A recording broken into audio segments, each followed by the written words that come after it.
সংবাদ সবাইকে স্বাগত জানাচ্ছি আমি ফিরোজ তোহা। শুরুতেই সংবাদ শিরোনাম জানিয়ে দেব এই মুহূর্তে হাতে পাওয়া সর্বশেষ গুরুত্বপূর্ণ বাংলা আপডেট সংবাদ। শুরুতেই থাকছে ভারতের মুদ্রানীতি চালুর মাধ্যমে দেশকে শোষণ করার ষড়যন্ত্র হচ্ছে। জাগপার সহসভাপতি রাশেদ প্রধান বলেছেন, ভারতের মুদ্রানীতি চালুর মাধ্যমে বাংলাদেশকে শোষণ করবার এক ভয়ঙ্কর ষড়যন্ত্র চলছে। এ সরকার ক্ষমতায় থাকলে ভবিষ্যতে টাকার পরিবর্তে ভারতীয় রুপিতে দেশ চালাবে। এবারে জানাবো, লেবার পার্টির একাংশের চেয়ারম্যান মুস্তাফিজুর রহমান ইরানকে দেখতে রাজধানীর একটি হাসপাতালে যান বিএনপির মহাসচিব মির্জা ফখরুল ইসলাম আলমগীর। রোববার দুপুরে কাকরাইলের একটি হাসপাতালে যান তিনি। সম্প্রতি সড়ক দুর্ঘটনায় আহত হয়ে চিকিৎসাধীন অবস্থায় হাসপাতালে ভর্তি রয়েছেন মুস্তাফিজুর রহমান ইরান। জানাবো, আওয়ামী লীগের প্রতিষ্ঠা বার্ষিকীর সভায় যোগ দিয়েছেন প্রধানমন্ত্রী শেখ হাসিনা। আওয়ামী লীগের ৭৫তম প্রতিষ্ঠা বার্ষিকী উপলক্ষে আয়োজিত ঐতিহাসিক সরোয়ার্দী উদ্যানে আলোচনা সভায় উপস্থিত হয়েছেন দলের সভাপতি ও প্রধানমন্ত্রী শেখ হাসিনা।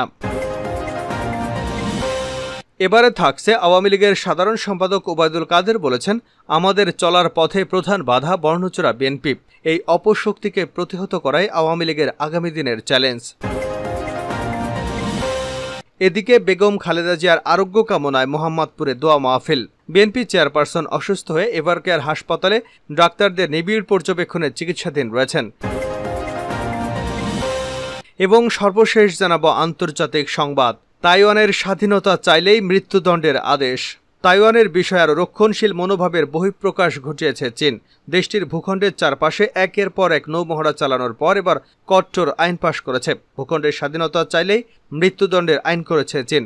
শনিবার দ্য গার্ডিয়ান এক প্রতিবেদনে এ তথ্য জানিয়েছে। এতক্ষণ শিরোনাম শুনছিলেন, এবার বিস্তারিত। প্রিয় দর্শক, আপনি যদি এই চ্যানেলে নতুন হয়ে থাকেন, ভিডিওটি দেখতে দেখতে চ্যানেলটি সাবস্ক্রাইব করে আমাদের সঙ্গেই থাকুন। আর এই ভিডিও সম্পর্কে আপনি আপনার মূল্যবান মতামতটি কমেন্ট বক্সে জানিয়ে দিন। আর হ্যাঁ প্রিয় দর্শক, জানিয়ে দিন ভিডিওটি কোথা থেকে দেখছেন। ভারতের মুদ্রানীতি চালুর মাধ্যমে দেশকে শোষণ করার ষড়যন্ত্র হচ্ছে রাশিদ প্রধান। জাগপার সহসভাপতি রাশিদ প্রধান বলেছেন, ভারতের মুদ্রানীতি চালুর মাধ্যমে বাংলাদেশকে শোষণ করার ষড়যন্ত্র হচ্ছে। এই সরকার ক্ষমতায় থাকলে ভবিষ্যতে টাকার পরিবর্তে ভারতীয় রুপিতে দেশ চলবে। রোববার বেলা 11:30টায় পল্টনস্থ শফিউল আলম প্রধান মিলনায়তনে জাতীয় গণতান্ত্রিক পার্টি জাগপা আয়োজিত পলাশী দিবসের শিক্ষা ও আজকের বাংলাদেশ প্রেক্ষাপট শীর্ষক আলোচনা সভায় তিনি এসব কথা বলেন। ভারতের সাথে চুক্তি স্বাক্ষর করায় গভীর উদ্বেগ জানিয়ে তিনি বলেন, ভারত তাদের নিজেদের সুবিধার জন্য বাংলাদেশের সড়কপথ এবং রেলপথ ব্যবহার করবে।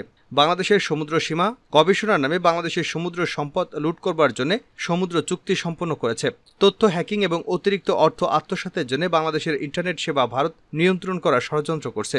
বাংলাদেশের সাথে সুনীল অর্থনীতির নামে ভারত বাংলাদেশের স্থলবন্দরগুলো বিনা শুল্কে ব্যবহার করতে চায়। রাশিদ প্রধান বলেন, স্বাধীন বাংলাদেশের ভাগ্যের নির্মম পরিহাস। বাংলার মেহনতি মানুষের উপর পূর্ব পাকিস্তানের শোষণ নিপীড়ন প্রতিবাদ করতে গিয়ে লাখো শহীদের রক্তের বিনিময়ে আমরা বাংলাদেশ পেয়েছি। কিন্তু আজ সেই ভারতীয় শোষণ নিপীড়ন আর কর্তৃত্ব নির্ভর হয়ে উঠেছে বাংলাদেশ। কোথায় আজ আমাদের মুক্তিযুদ্ধের চেতনার বাংলাদেশ? সুতরাং সার্বভৌমত্ব রক্ষায় দেশবাসী হুঁশিয়ার থাকবেন। জাগপাত দলীয় মুখপাত্র বলেন, আওয়ামী লীগ ক্ষমতায় আসার পর থেকেই বাংলাদেশের অর্থনীতি ক্ষুধার্ত কুকুরের মতো খেয়ে ফেলা হচ্ছে। তাদের পছন্দের আমলাদের হাজার হাজার কোটি টাকার দুর্নীতি এখন বিশ্ব রেকর্ড করতে চলেছে। এমপি মন্ত্রীদের আত্মীয়রা এখন দেশের অর্ধেক সম্পদের মালিক, আর দেশের জনগণ অন্ন, বস্ত্র ও বাসস্থানের অভাবে হাহাকার করছে। রাশিদ প্রধান বলেন, 23 জুন পলাশীর প্রান্তরে নবাব সিরাজউল্লাহর 65,000 সৈন্য লর্ড ক্লাইভের 3,000 সৈন্যের কাছে পরাজিত হয়েছিল মীর জাফর এবং তার অনুসারীদের বেইমানির কারণে। 23 জুন জন্ম নেওয়া আওয়ামী লীগ আজ বাংলাদেশের ইতিহাসের সাথে বেইমানি করেছে, দেশের সম্পদ ভারতের হাতে তুলে দিয়েছে। মুস্তাফিজুর রহমান ইরানকে দেখতে হাসপাতালে গেলেন ফখরুল। লেবার পার্টির একাংশের চেয়ারম্যান মুস্তাফিজুর রহমান ইরানকে দেখতে রাজধানীর একটি হাসপাতালে যান বিএনপির মহাসচিব মির্জা ফখরুল ইসলাম আলমগীর। রোববার দুপুরে কাকরাইলের একটি হাসপাতালে যান তিনি। বিএনপির মিডিয়া সেলের সদস্য শায়রুল কবির খান এ তথ্য নিশ্চিত করেছেন। সম্প্রতি সড়ক দুর্ঘটনায় আহত হয়ে চিকিৎসাধীন অবস্থায় রয়েছেন মুস্তাফিজুর রহমান ইরান। আওয়ামী লীগের প্রতিষ্ঠা বার্ষিকীর সভায় যোগ দিয়েছেন প্রধানমন্ত্রী শেখ হাসিনা। আওয়ামী লীগের ৭৫তম প্রতিষ্ঠা বার্ষিকী উপলক্ষে আয়োজিত ঐতিহাসিক সরোয়ার্দী উদ্যানে আলোচনা সভায় উপস্থিত হয়েছেন দলের সভাপতি ও প্রধানমন্ত্রী শেখ হাসিনা। রোববার বিকাল ৩:৩৫ উপস্থিত হন তিনি। পরে জাতীয় সঙ্গীতের সঙ্গে জাতীয় এবং দলীয় পতাকা উত্তোলনের মধ্য দিয়ে অনুষ্ঠান শুরু হয়। মঞ্চে উঠে উপস্থিত নেতাকর্মীদের উদ্দেশ্যে হাত নেড়ে শুভেচ্ছা জানান প্রধানমন্ত্রী শেখ হাসিনা। এর আগে সকাল থেকে নেতাকর্মীরা জড়ো হতে থাকে সরোয়ার্দী উদ্যানের ফটকে। উৎসব মুখর পরিবেশে ঢাকার বিভিন্ন নির্বাচনী এলাকা থেকে নেতাকর্মীরা বাসে চড়ে ঢাকঢোল ব্যান্ড পার্টি বাজিয়ে আনন্দ উল্লাস করতে করতে মিছিল নিয়ে জড়ো হন এখানে। কেন্দ্র থেকে শুরু করে সারা দেশের 3 দিন ব্যাপী বিভিন্ন কর্মসূচির মাধ্যমে আওয়ামী লীগের এই প্রতিষ্ঠাবার্ষিকী উদযাপিত হচ্ছে। সরোয়ার্দী উদ্যানের মঞ্চে আওয়ামী লীগের শীর্ষ নেতাদের মধ্যে দলটির সভাপতিমণ্ডলীর সদস্য মতিয়া চৌধুরী, শেখ ফজলুল করিম সেলিম, ইঞ্জিনিয়ার মোশাররফ হোসেন সহ আরও বেশ কয়েকজন উচ্চপদস্থ রাজনীতিবিদ উপস্থিত রয়েছেন। 2008 সালে নির্বাচনে বিজয়ী হয়ে আবার সরকার গঠন করে দলটি। 2014 সালে নির্বাচনে পুনরায় বিজয় হয়।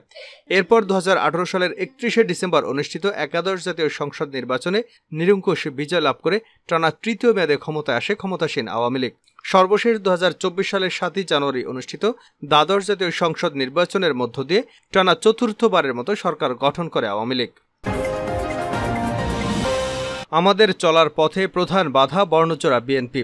আওয়ামী লীগের সাধারণ সম্পাদক এবং সড়ক পরিবহন সেতুমন্ত্রী ওবায়দুল কাদের বলেছেন, আমাদের চলার পথে প্রধান বাধা বর্ণচোরা বিএনপি। এই অপশক্তিকে প্রতিহত করাই আওয়ামী লীগের আগামী দিনের চ্যালেঞ্জ।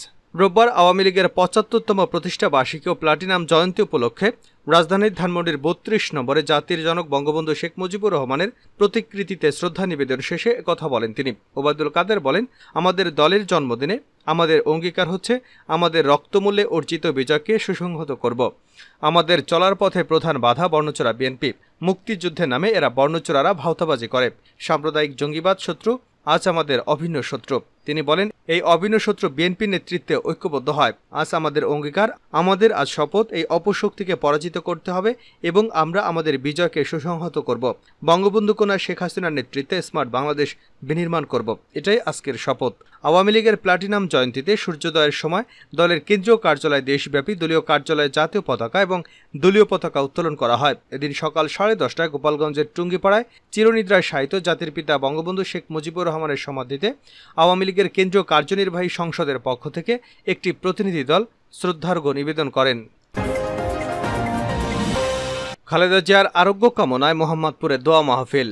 এভারকেয়ার হাসপাতালে চিকিৎসাধীন বিএনপি চেয়ারপারসন ও সাবেক প্রধানমন্ত্রী খালেদা জিয়ার আরোগ্য কামনায় মিলাদ ও বিশেষ দোয়া মাহফিল অনুষ্ঠিত হয়েছে। রোববার বাদ জোহর রাজধানীর মোহাম্মদপুরে অনুষ্ঠিত এ দোয়া মাহফিলে বিএনপির সিনিয়র যুগ্ম মহাসচিব রুহুল কবির রিজভী সহ নেতাকর্মীরা অংশগ্রহণ করেন। পরে গরিব ও দুস্থদের মাঝে খাবার বিতরণ করা হয়। দলের জাতীয় নির্বাহী কমিটির সদস্য মোহাম্মদ মাহবুবুল ইসলামের উদ্যোগে এই কর্মসূচির আয়োজন করা হয়। দোয়া মাহফিলে উপস্থিত ছিলেন বিএনপির স্বাস্থ্য বিষয়ক সম্পাদক ডক্টর রফিকুল ইসলাম, নির্বাহী কমিটির সদস্য মোহাম্মদ মাহবুবুল ইসলাম সহ আরও অনেকে। এর আগে শুক্রবার গভীর রাতে বিএনপির চেয়ারপারসন খালেদা জিয়াকে এভারকেয়ার হাসপাতালে ভর্তি করা হয়। হাসপাতালের ক্রিটিক্যাল কেয়ার ইউনিটে চিকিৎসকদের নিবিড় পর্যবেক্ষণে চিকিৎসাধীন তিনি। ৭৯ বছর বয়সী খালেদা জিয়া ডায়াবেটিস, আর্থাইটিস ছাড়াও হৃদরোগ, ফুসফুস, লিভার এবং কিডনি সহ বিভিন্ন জটিল রোগে ভুগছেন। খালেদা জিয়ার স্বাস্থ্যের খোঁজ নিতে এভারকেয়ারের রিজভী। গুরুতর অসুস্থ খালেদা জিয়ার স্বাস্থ্যের সর্বশেষ অবস্থার খোঁজখবর নিতে এভারকেয়ার হাসপাতালে গিয়েছেন বিএনপির সিনিয়র যুগ্ম মহাসচিব অ্যাডভোকেট রুহুল কবির রিজভী। রোববার দুপুর 1টার দিকে হাসপাতালে যান এবং মেডিকেল বোর্ডের সদস্যদের সঙ্গে কথা বলেন। সেখানে তিনি প্রায় ঘণ্টাখানেক অবস্থান করেন। রিজভী বোর্ডের সদস্য অধ্যাপক ডক্টর এজিএম জাহিদ হোসেন এবং ডক্টর জাফর ইকবালের সঙ্গে সাক্ষাৎ করে খালেদা জিয়ার সর্বশেষ শারীরিক অবস্থার খোঁজখবর নেন। এ সময় তার সঙ্গে দলের স্বাস্থ্য বিষয়ক সম্পাদক ডক্টর রফিকুল ইসলাম উপস্থিত ছিলেন। তাইওয়ানের স্বাধীনতা চাইলেই মৃত্যুদণ্ডের নির্দেশ। তাইওয়ানের বিষয়ে আরও রক্ষণশীল মনোভাবের বহিঃপ্রকাশ ঘটিয়েছে চীন। দেশটির ভূখণ্ডের চারিপাশে একের পর এক নৌমহড়া চালানোর পর এবার কঠোর আইন পাশ করেছে। ভূখণ্ডের স্বাধীনতা চাইলেই মৃত্যুদণ্ডের আইন করেছে চীন। শনিবার দ্য গার্ডিয়ানের এক প্রতিবেদনে এ তথ্য জানানো হয়েছে। প্রতিবেদনে বলা হয়েছে, তাইওয়ানের স্বাধীনতার পক্ষকে সমর্থনকারীদের মৃত্যুদণ্ডের শাস্তির বিষয়টি বিচারিক নির্দেশিকায় যুক্ত করেছে চীন। ফৌজদারি অপরাধের বিশেষ গুরুতর মামলার ক্ষেত্রে এ শাস্তি প্রযোজ্য হবে। তাইওয়ানকে নিজেদের ভূখণ্ড হিসেবে বিবেচনা করে চীন। ফলে এই ভূখণ্ডকে নিজেদের সঙ্গে যুক্ত করতে শক্তি প্রয়োগের কথাও জানিয়ে আসছে দেশটি।